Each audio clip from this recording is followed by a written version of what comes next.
जब जब भी संत महात्मा इस धराधाम पे आए, जब जब भी महापुरुषों का अवतरण हुआ, जब जब जगाने का ही काम किया।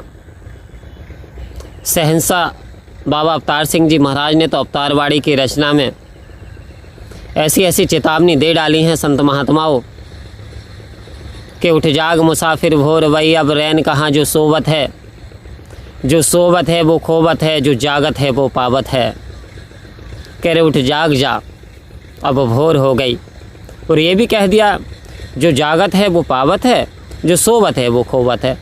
यानी अभी भी सोते रहे, नींद में अभी भी सोते रहे, यानी माया के नशे में अभी भी रहे, दौलत के नशे में अभी भी रहे, परमात्मा से दूर रहे, तो वास्तव में अभी जीवन का कल्याण होने वाला नहीं है। तो आओ संत महात्माओं इस ओर इशारा दे रहे हैं कि उठ जाग मुसाफिर भोर वही, अब भोर हो गई, अब जाग जा, तेरे जागने की बारी है। क्योंकि 84 से तू निकल गया, और जब तू 84 से निकल गया तो कौन सा जन्म तुझे मिल गया? हीरा जन्म जो तुझको मिला। कह रहे हीरा जन्म जो तुझको मिला ये लुटाने के काबिल नहीं है, तेरा हर श्वास अनमोल मोती जो गंवाने के काबिल नहीं है।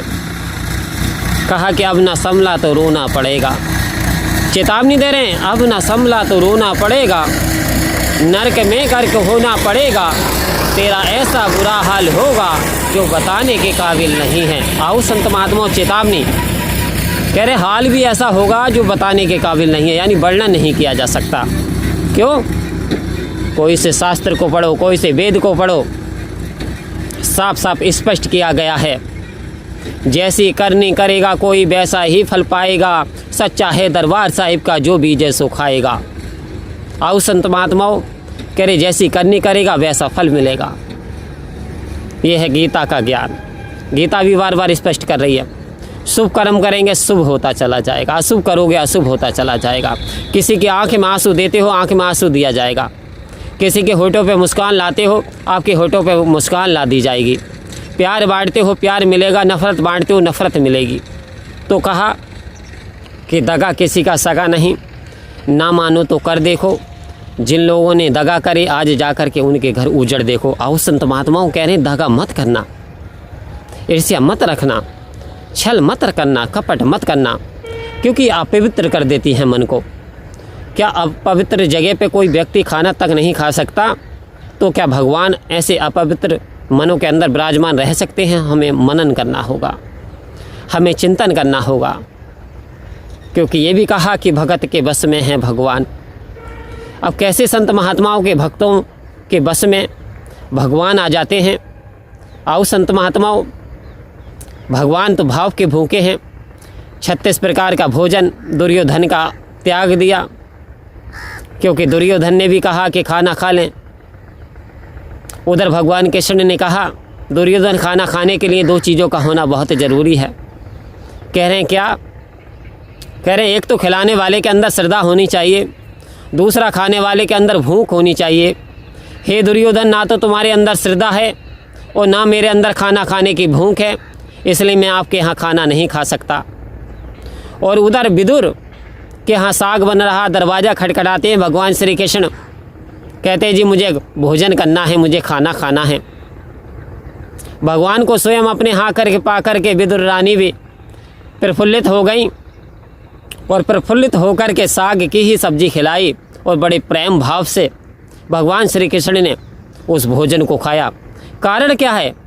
जहाँ प्रेम शामिल हो जाता है तो भगत के बस में भगवान, यानी भाव के भूखे हैं भगवान। आपकी संपत्ति के नहीं, आपकी दौलत के नहीं। कहते ना धर्मान के बस में हूँ, ना विद्वान के बस में हूँ, ना पहलवान के बस में हूँ। किसके बस में? भगत के बस में भगवान। मीराबाई कौन थी? भगतनी थी। कबीरदास जी कौन थे? भक्त थे। रामानंद जी कौन थे? भक्त थे। नानक देव जी कौन थे? भक्त थे। आओ संत महात्माओं, बाबा हरदेव सिंह कौन थे? संत थे। क्योंकि ईश्वर जिसमें समाया हुआ है, जो कि सत्य का चलता फिरता मंदिर है। आओ संत महात्माओं, ऐसे घटों में ही तो परमात्मा वास करता है। तो हमें अपने घट को साफ करना होगा, क्योंकि एक बाल्टी पानी का है और जल बहुत साफ है, पीने के लायक है, लेकिन किसी ने उसमें हल्की सी धूल डाल दी, मिट्टी डाल दी, वो पानी अशुद्ध हो गया, पीने के लायक नहीं बचा।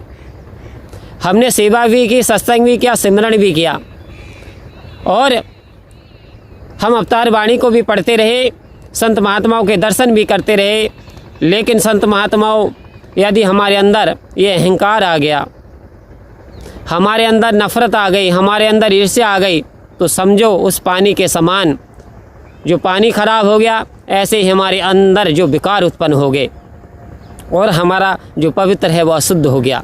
जो मन है जब अशुद्ध हो गया तो फिर परमात्मा का वास कैसे हो। तो आज विचार करना होगा। कह रहे उठ जाग मुसाफिर भोर वही, अब रहने कहाँ जो सो, बता मत सो, क्योंकि गया समय फिर हाथ ना आए, अंतकाल पछताएगा, धर्मराज ने यम जो भेजे नैनो नीर बहाएगा। और ये भी कह रहे हैं जिन्हें तू अपना अपना कहता ना, रिश्तेदार, बेटी बेटा कुटुंब कबीला, बेटी बेटा कुटुंब कबीला, ये भी तो एक माया है। रूप जवानी दौलत लोगों, ये भी चलती फिरती छाया है। और कह रहे हैं जिस संसार से प्रीत लगाई, ये संसार भी एक दिन मिट जाएगा, बाकी कुछ नहीं रहना यार। कहे अवतार यही सब कुछ ऐसी, तो कहते निरंकार। कह रहे सारी चीज़ें मिट जाने के बाद, सब कुछ समाप्त हो जाने के बाद जो शेष बचेगा वो है परमपिता परमात्मा। सदियों से पहले यही निरंकार था, आज भी है, कल भी रहेगा। आओ संत महात्माओं, तो कहा कि मेरा डोले ना एतबार, बख्शो श्रद्धा भक्ति प्यार। हे सदगुरु सच्चे पातशाह, एतबार का मतलब मेरा विश्वास कमज़ोर ना हो जाए, मेरे अंदर श्रद्धा आ जाए, मेरे अंदर ऐसे भाव पैदा हो जाए कि मैं हर घड़ी में आपका दीदार कर सकूं, हर घड़ी में मैं आपका रूप निहार सकूं, आपकी कृपा मुझ पे बरसती रहे, ऐसी मेरी नज़र बन जाए। ऐसी नज़र कब बनेगी? जब मैं आपके वचनों को अपनाऊंगा, जब मेरे ऊपर आपकी कृपा होगी। कृपा जब होगी जब मेरा मन पवित्र हो और शुद्ध होगा। तो आओ संत महात्माओं, जैसे कि हलवाई एक चीनी को साफ़ करने के लिए हल्का सा सोडा सा डालता है या दूध डाल देता है, साफ़ हो जाता है, वैसे ही यदि हमारे मन को अपवित्र हो गए तो हम सत्संग में जाएं, संत महात्माओं के प्रवचनों को सुने, अवतार वाणी को पढ़ें, सत्य वाणी को सुने, गीता के पाठ को सुने, इत्यादि धार्मिक पुस्तकों को पढ़ें, तो हम पाएंगे कि हमारा मन पवित्र हो चुका है। हम पाएंगे हम सत्संग में गए तो हमारे भ्रम भुले के समाप्त हो चुके हैं। तो ज़रूरत है आज सेवा सत्संग सिमरन करने की। विश्वास को इतना मजबूत बना लो, इतना मजबूत बना लो कि आओ संत महात्माओं, इस परमात्मा को आप पे कृपा बरसानी ही पड़े। परम प्यार से बोलिए धन्यवाद।